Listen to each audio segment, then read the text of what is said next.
అందరికీ వందనాలు. అలాగే నూతన సంవత్సర శుభాకాంక్షలు మీ అందరికీ నేను తెలియజేస్తున్నాను.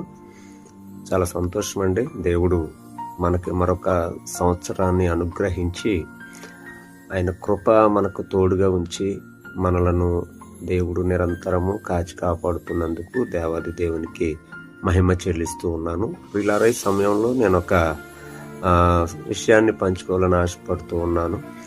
ఈ 2025వ సంవత్సరం మన జీవితంలో గడిచిపోయింది. అలాగే 2026వ సంవత్సరం మన జీవితంలోనికి వచ్చింది. అంటే వెళ్ళిపోయినది వచ్చింది. ఈ రెండిటిలో మనం ఆలోచించవలసిన ఒక చిన్న విషయం ఉంది. జాగ్రత్తగా మనం ఆలోచించాలి. ఎందుకనంటే 2025లో నువ్వేం సంపాదించుకున్నావో ఆ సంపదను నువ్వు దాచుకున్నావు, చాలా సంతోషం. కానీ అదే 2025లో కోల్పోయింది కూడా ఉంది. అంటే దాచుకున్నటువంటి సంపదను మనము చూసి సంతోషపడుతున్నట్టుగా కోల్పోయిన దాన్ని చూసి మనం బాధపడాలి. ఎందుకనంటే ఆ కోల్పోయింది ఏదైతే ఉందో దాన్ని మళ్ళీ సంపాదించుకోవడానికే దేవుడు నీకు ఈ 2025 నుంచి 2026లోనికి తీసుకొచ్చాడు. అంటే ఈ 2026లో నువ్వు చేయవలసింది ఏంటనంటే ఇంకా కోల్పోయినది ఏదైతే ఉందో ఆ కోల్పోయిన దాన్ని సంపాదించుకోవడానికి ప్రయత్నం చేయి. అదేంటి అని అంటే నేను చెప్పడం కాదు, నీకే తెలుసు. ఎందుకనంటే అది ఆరోగ్యం కావచ్చు, కాపాడుకో. అలాగే ఆర్థికంగా కావచ్చు, జాగ్రత్త పడు. మరి ముఖ్యంగా ఆత్మీయ స్థితి కూడా కావచ్చు. ఇది చాలా ప్రాముఖ్యమైనది. అంటే ఆత్మీయ స్థితిని ఏమాత్రం కోల్పోయినా దాన్ని సంపాదించుకోవడం చాలా కష్టం ప్రియులారా.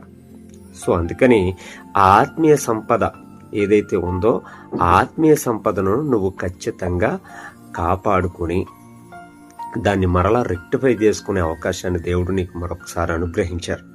కనుక ఈ 2026వ సంవత్సరంలో నువ్వు చేయవలసింది ఏంటంటే ఏదైతే నీ జీవితంలో కోల్పోయావో దాన్ని మరలా నువ్వు రెక్టిఫై చేసుకుంటూ దాన్ని 2026 ఎండింగ్ లోపల మళ్ళీ జాగ్రత్తగా దాచుకునే సంపదగా నువ్వు మలుచుకోవాలని నేను ఆశపడుతున్నాను. దేవుడు కూడా అదే ఆశపడుతున్నాడు. మరి ముఖ్యంగా ఈరోజు చాలామంది తీర్మానాలు తీసుకుంటూ ఉంటారు. ఆ తీర్మానానికి కట్టుబడడం చాలా తక్కువగా ఉంటారు. మొదట కొద్ది రోజులు దాన్ని చాలా జాగ్రత్తగా పట్టుకుంటాం, కానీ తర్వాత దాన్ని విడిచిపెట్టేస్తాం. కానీ ఈరోజు నువ్వు తీసుకుంటున్నటువంటి తీర్మానం ఏదైతే ఉందో, తీర్మానము అనగా జాగ్రత్తగా అర్థం చేసుకోవాలి, ఒక మాటకి కట్టుబడడం.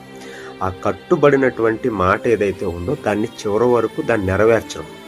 అలాగే ఒక మంచి తీర్మానం తీసుకో, ఆ తీర్మానానికి కట్టుబడి చివరి వరకు దాన్ని కాపాడుకుని దేవుని యొక్క నీ సంపదను సమకూర్చుకోవాలని మీ అందరికీ తెలియజేస్తూ ఉన్నాను. కనుక చాలా జాగ్రత్త అండి. దేవుడు మనకి మరొక నూతన సంవత్సరాన్ని అనుగ్రహించినటువంటి సంవత్సరంలో మంచి ఆలోచన, మంచి తలంపులతో ముందుకి కొనసాగాలని మీ అందరికీ నేను మనవి చేస్తూ ఉన్నాను. అదేవిధంగా మా ఛానల్ క్రైస్ట్ చర్చ్ మరపాక అనే యూట్యూబ్ ఛానల్ మాది ఉండేది.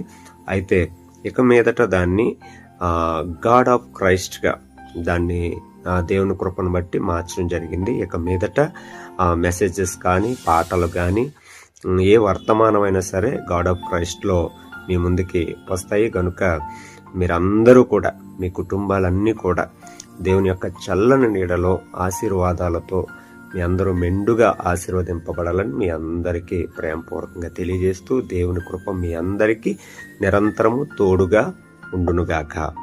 Amen. God bless you all. Thank you. వందనాలు.